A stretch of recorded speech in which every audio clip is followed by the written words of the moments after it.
Hello again, and welcome back. Which for me was just like 5 minutes ago. But for you, I don't know. And that's the glory of recording, I guess. But anyway, welcome to Chapter 4, in which we go meta. And I don't mean Facebook meta or whatever, what's his face, the robot dude that... God, I don't remember his name. Anyway, that's okay. He's not important, says the woman who is not a billionaire. Alright, so Chapter 4, where we're going to go into some cellular metabolism things, because we talked about all the parts. Let's talk about how the parts work and why that's kind of important to the bigger, grander scheme of things, like, running our body and maintaining homeostasis, so we don't just, randomly explode. Kind of like, birds. Birds have I think it's a 3-chambered heart. It's not perfect, and unfortunately they've been known to have heart attacks where they just kind of die midair and then drop out of the sky. Can you imagine? You're just flying along and Anyway, so let's talk about metabolic processes. And yeah, I put in the little meta symbol because I am never... That's a double negative. I'm always going to make fun of the fun. Anyway, so there's basically 2 metabolic processes when we're talking about these things. There's anabolism, where basically small molecules are built up into larger ones. Example is dehydration synthesis. And then there's catabolism, where larger molecules are broken down into smaller ones. And that is hydrolysis. And enzymes are constantly doing one of these 2 things. So anabolism, things get built up. Catabolism, things get broken down. And it's actually done through a clever use of water. Let me find something to draw. Maybe I can find... Wait, let's see. Hold on. Do we have where I can pull up Jamboard? Let me pull up a Jamboard because I can open and do a new Jamboard and draw for you terribly. Alright, so hopefully you see this fine. Yes, you do. Good. Just checking. So I'm going to show you the difference between dehydration synthesis and hydrolysis. Because the 2 words basically involve water. Dehydration, oh no, you're dehydrated. It means you're taking water away. And that's actually how we build things and snap them together. It's kind of like Legos, but with chemistry. And then with hydrolysis, again, if you break down the word hydro for water, lys means to break down, as I mentioned with lysosomes in the last chapter, means to break down. So hydrolysis means to add water to break it down. So what you do is, say you've got a molecule, and I'm just going to draw a beautiful molecule right there. It's gorgeous. That's not molecule. A chemist would cry. And say I want to do, and it has a part where a hydrogen is sticking out. And then I have another one right here. Again, another molecule. It's different, a little different. Again, chemists will cry now. And it has, look at that, hydroxide ion sticking out. Oh. Well, all of a sudden, if I want to put these 2 chains together, or whatever they could be, like I said, this is just a stand-in for whatever it is. Could be carbohydrates, could be some lipids, could be whatever. All we do is an enzyme comes up and just sucks this water out, because what's 2 H's and an O? It's water. So he sucks it out, the H2O out. And then all of a sudden, you've got, hopefully I'm not drawing where my head is. Good, you can see it. I just always double check. And right here, and now where the H and the OH was, they're connected. And that is dehydration synthesis, where we literally find an H and an OH sticking out of these various molecules, and then we have an enzyme come through and suck the water out, and it snaps them together. And we do the exact same thing in reverse. So say we've got 2 things stick together that we don't like, or we need it broken down. So what we do is we take water, just a water molecule, and snap it in, and it goes back to being separated like that, with one having an H hanging out, a hydrogen hanging out, and the other one having an OH hanging out. Pretty crazy, huh? So we actually use water to break things apart and put things back together by just sucking the water out of it. That brings us to water of metabolism, which is basically water coming from this stuff. We'll talk more about him later as well. But I just wanted to point that out. That's how these two work. So dehydration synthesis is when we snap things together by pulling water out of it. And hydrolysis is where we add water to break it back apart again. Make sense? Cool. So that's what I'm talking about with anabolism and catabolism. And that's what we're always doing. And enzymes are always helping us do this. And we're going to be showing the big one in a minute when we're talking about making ATP, which I've been mentioning through the last 2 chapters. And you're probably like, yeah, what about that? So anabolism, build things up. Catabolism, break things down. Like cats, they knock things off and they break it. Yeah. They probably wasn't named after that. So remember, again, back in chapter 2, I touched on this. I gave you the example of my grandpa in World War II with tanks.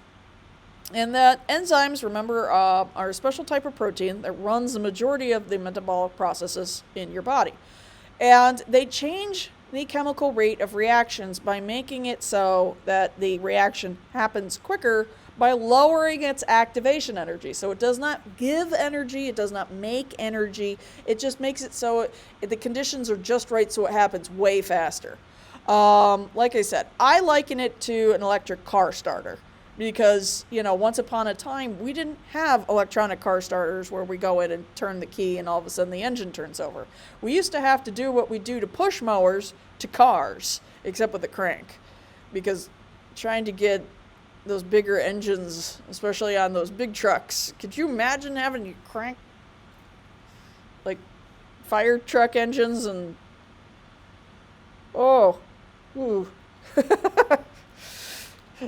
My dad used to be a over-the-road truck driver, so I can only imagine. Thank God we have electric car starters. And thank God I wouldn't be here if it wasn't for electric car starters, because like I said, World War I tanks didn't have that. You had to get outside of the tank to crank the tank to get the engine to turn over to get the tank to go. And my grandpa was trained on those tanks before he went over to fight in World War II. And thank God they came out with the Shermans, and the Shermans all had electric car starters. So thank you. Because what's the point of a tank if you have to get outside of the tank to crank the tank? Anyway, so let's talk about enzymes some more. So we've got, again, special terms for dealing with enzymes. So for instance, I like to liken enzymes to kind of like Pac-Man, but with funky mouths. Now granted, they don't look like that at all. I'm just giving you simple pictures. These are not what these guys, do I have the picture of what these guys look like? They more look like this. Big boys. So anyway. Oh, you're awake. Hi. Monty woke up. Anyway, so substrate.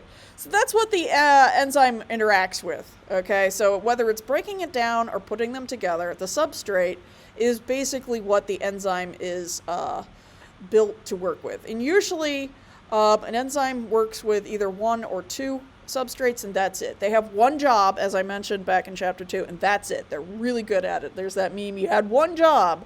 Well, this is kind of the reverse of that. They had one job and they're amazing at it. And they will knock it out of the park. But that's unfortunately why we have to control them. Because they can do their job so well that they'll keep doing it forever unless we tell them to stop it. And we have ways to stop it. So thank goodness they're under control. But anyway, and they work in cascades. They work in, like the Ford Model T, how that was, Ford didn't invent the Model T. He didn't invent the car. He invented the basically the conveyor, how everything's put together at different stations so that way it can be put out faster. Our bodies do the same thing. They just do it with cascades of enzymes. So right after one enzyme breaks something apart, another enzyme will come and break one of those things, and there's something from another enzyme breaking things apart and smashing those together. And it works in metabolic pathways. So it works in kind of like a chain or pathways. So jumping ahead. So that's a metabolic pathway. These guys working in like, a car plant and putting things together at different stations until you have a completed car over and over and over again. Instead of building one at a time, you'd build many on, conveyor belt. Why am I not thinking of the term? Yeah. Okay, sorry. Brain fart.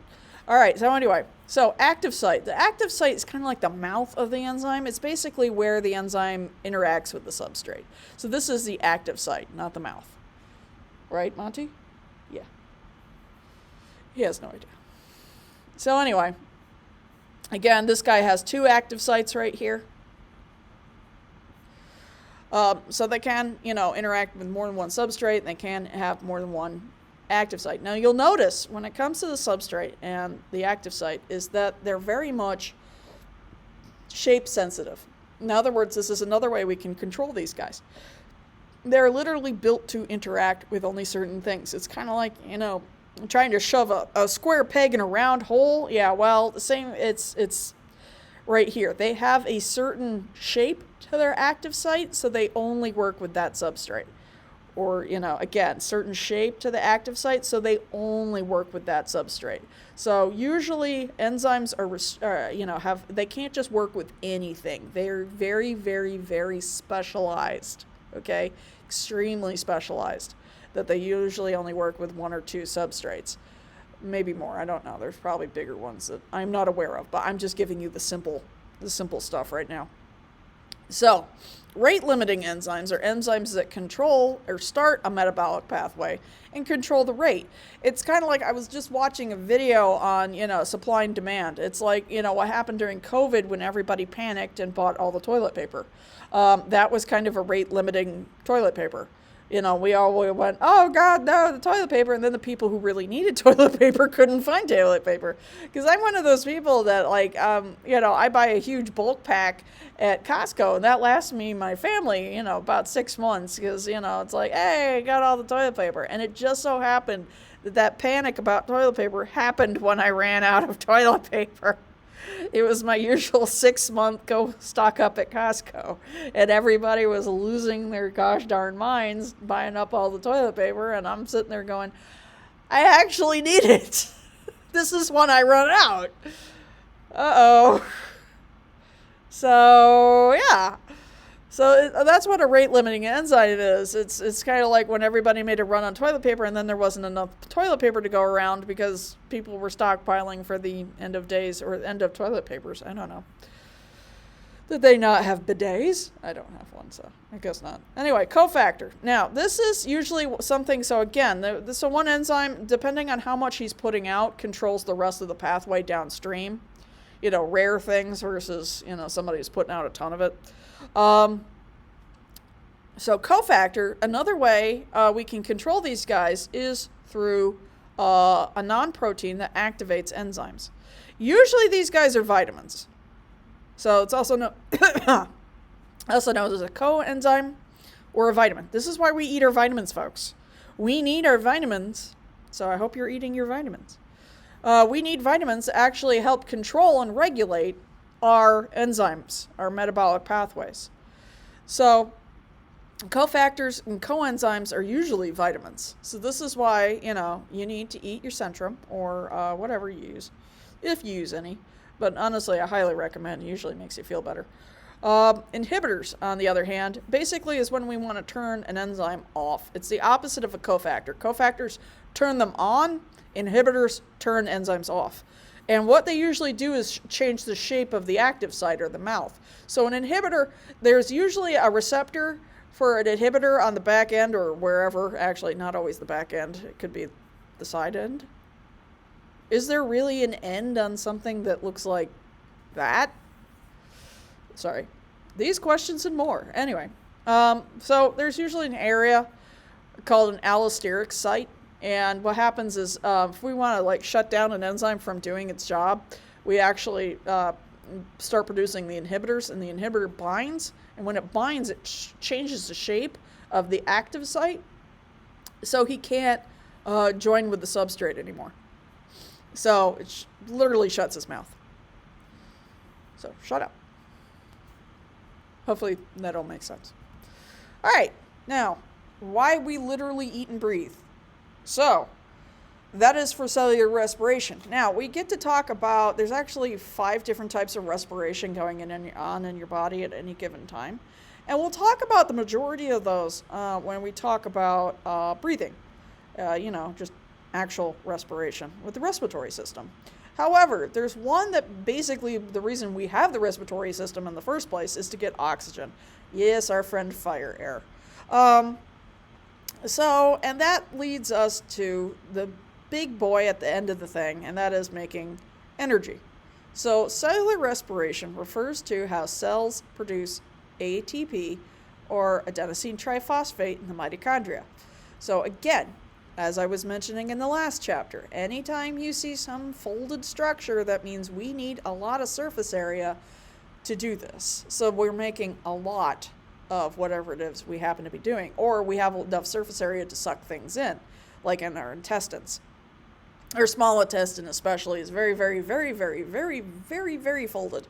So we have a ton of surface area in the small area to absorb as much as we can out of the digested food that is traveling through it. Now, it's interesting to note about the digestive system, which I'll get into later. Monty actually has a stronger digestive system than we humans do. He actually can suck the calcium out of bones of the mice he eats. We can't do that. So occasionally, when he goes to the bathroom, he literally will poop chalk, because that's what's left of all the bones inside of the mouse. So yeah, snakes, they have regular poops too. Everything, like I said, everything that lives poops. It's just a fact of life. But he also will poop on occasion chalk. It's this chalky substance. It's really weird. Although it's also covered in urine, which is not fun. Trust me, snake urine and cat urine are really up there on the... And yet I have cats and snakes. Weird. Anyway. So, again, inner folded membrane. So we've got these folds are called the cristae. We've got the matrix on the inside, has nothing to do with Neo. And this is basically what happens is and you're going to see this over and over again in anatomy and physiology, we are making a concentration gradient.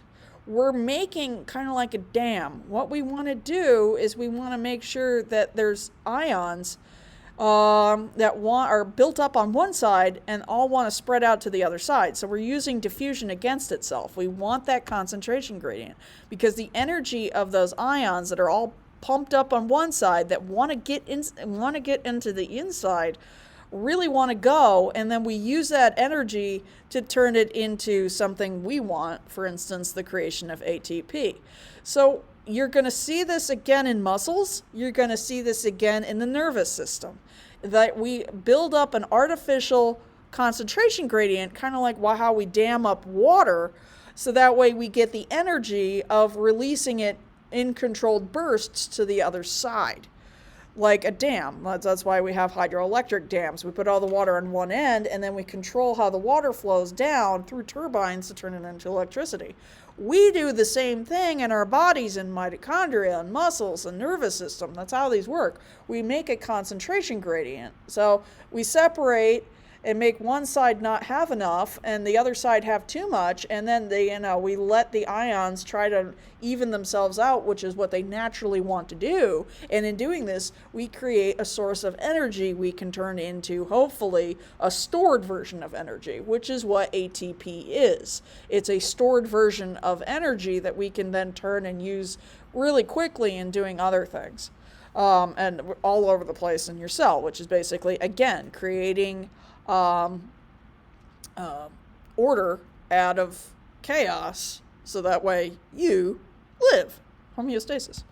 So let's go through the 3 steps.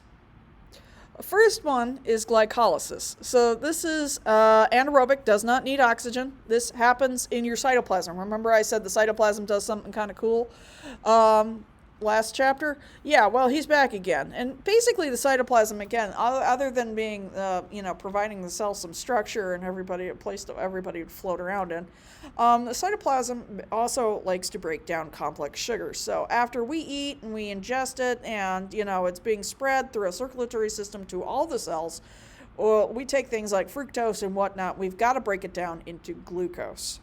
Because glucose is the sugar type that actually will work in the way that we've got to turn it into ATP. So any bigger sugar like fructose or sucrose gets broken down in our plasma membranes and, or not our plasma membranes, excuse me, our cytoplasm.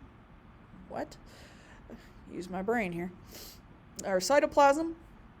And it breaks the sugars down into glucose. Glucose is our end result. Glucose is what we want to turn all the sugars we eat into. Because that's the one we need, the mitochondria needs to make ATP. Then all of that glucose gets shipped to the mitochondria. And the mitochondria is like, aha, I now have glucose, I now have sugar, let's go. So, and that's what this is right here. It actually does make, it does use ATPs, and but it also makes a couple of ATPs. Crash Course has a good thing where it tallies up each step. I'm not going to do that to you in here. In biology, I would have, definitely beaten you with this, with all the nitty gritty. In this, I just want you to know two things. It happens in the cytoplasm. It breaks down complex sugars into glucose. Okay, three things. And anaerobic, because it doesn't need oxygen. Okay? All right. Next up. Again, you can go back to the, here you thought I was done talking. Nope. Glyco, and then lys means to break down. Glyc means sweet, so breakdown of sweet. All right, Krebs cycle, or the citric acid cycle. There's a long story behind that I don't feel like getting into. It's not one of those stories that makes you go, ooh. It's just one of those stories like when I first learned it, I learned it as the Krebs cycle. And then when I was teaching, they changed it to the citric acid cycle. And now it's just like the Krebs cycle is a part of the citric acid cycle, but now we're kind of going back to Krebs cycle again. So it's one of those things where science likes to argue about bits and things. Yes. Like I had two professors, they were geologists, and they would fight over whether the swamps in our mountains here are bogs or fens. And God, they'd get into it. It was funny as a bystander. I'm glad I never had to really.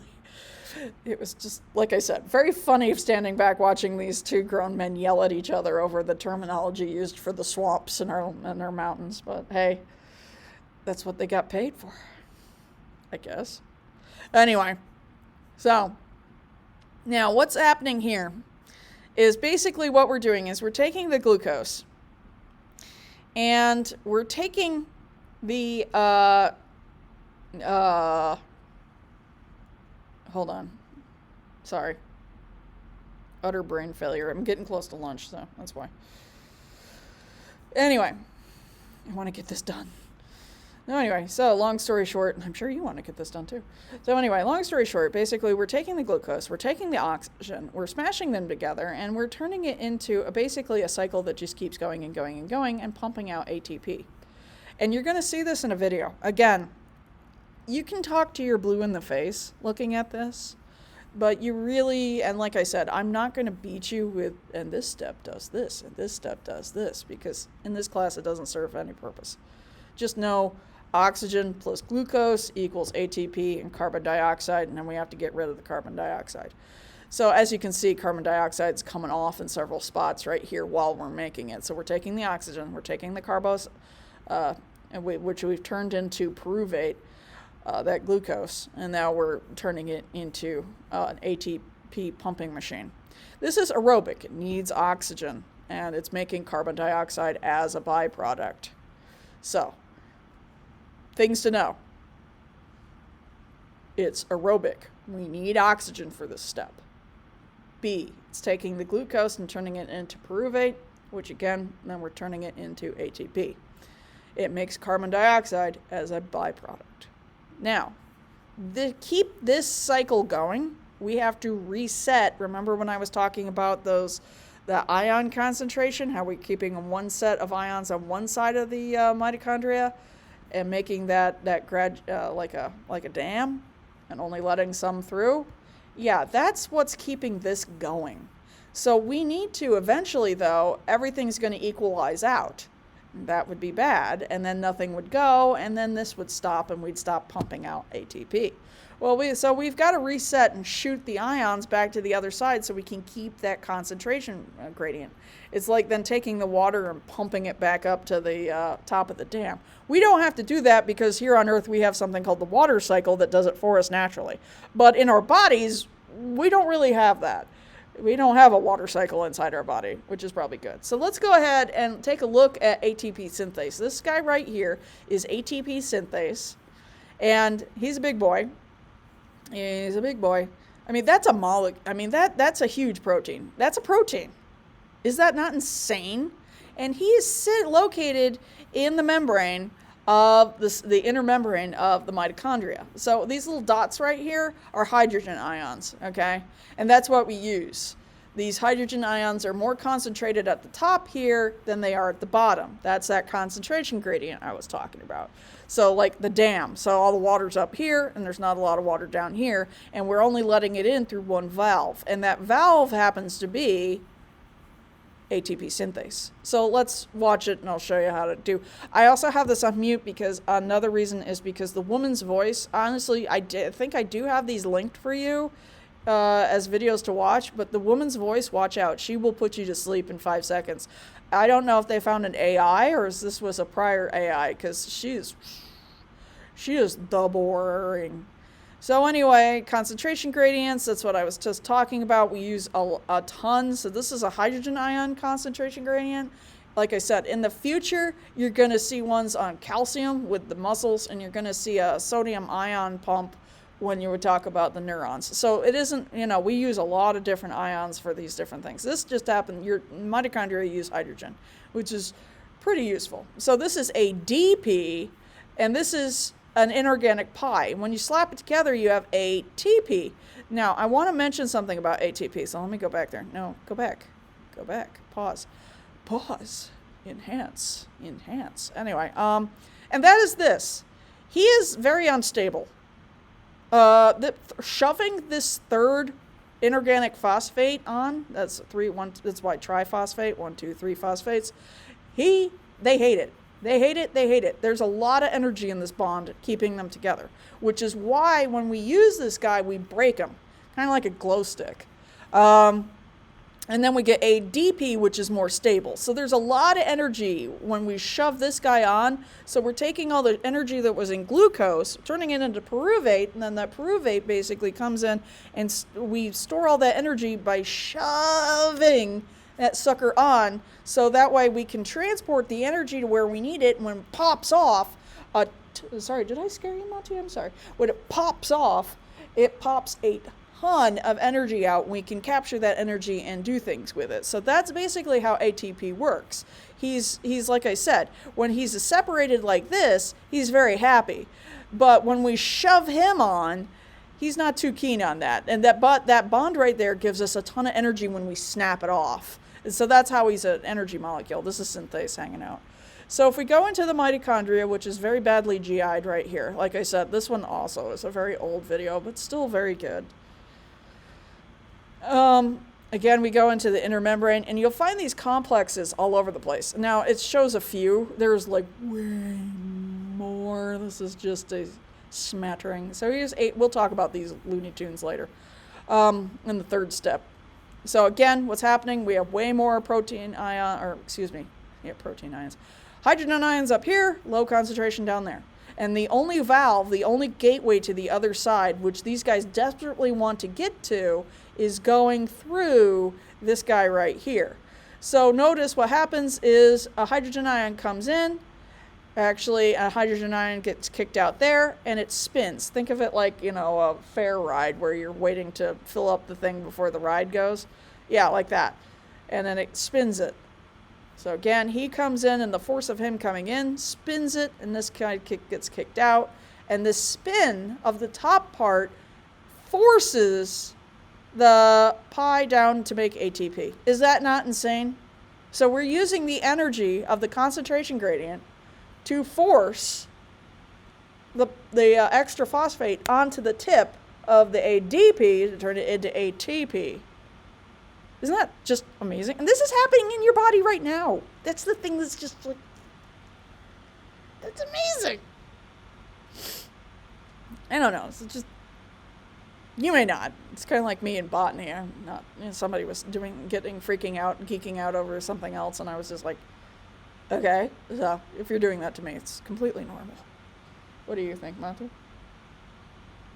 Yeah. So anyway, so that's basically what's going on. Now, eventually, unfortunately, as you can see, what happens when all the ions are equalized? Well, that's what the third step's for. The third step is for making sure that that doesn't happen. All right, no? Okay, there we go. Third step is basically where we go through a very, very long chain of chemistry to kick the hydrogen ions back out, so that way ATP synthase can keep going. So that's part 3. Again, that's called the electron transport chain. And interestingly enough, this is where the most ATP gets made. So not only are we kicking the hydrogen ions back to the other side, we're pumping them back out so we can keep our ATP synthases going so they don't stop, because we don't want them to stop. We're also making a ton of ATP through this process too. So this is also an aerobic process. It needs oxygen to run, and you'll see that in a minute where oxygen pops in to help with this. So basically, again, what you need to know, it needs air. Electron transport chain, it needs air, so oxygen is needed. It's aerobic. And it's basically pumping all those hydrogen ions back out to the other side, so that way we can continue to have that artificial dam, a lot of ions on one side and not a lot of ions on the other side, so we can keep ATP synthase spinning, because that's the name of the game. I'm not going to go too crazy on this one. If you want to watch how it pumps out, it's really interesting. But again, watch out. The lady who does the thing, it's so boring. So crazy boring. She's just... Ugh. Anyway, but you don't need to sit there and memorize ubiquitone and all that stuff. So anyway, because that's just, like I said, I want you to understand the steps, but I don't want you to get like the crazy nitty gritties. Like, I'm not going to beat you to death with the chemistry like I would the biology class, because that's not the point. I just want you to be aware this is insanely important to living. Also, fun fact, this is how cyanide kills you. Cyanide actually kills your mitochondria, and so without ATP, you die. So, congratulations. Now you know how cyanide kills you. Anyway, with that said, I will see you in the next half, where we will talk about other cellular metabolisms that we need to know about. So, I'll see you in a bit. Bye!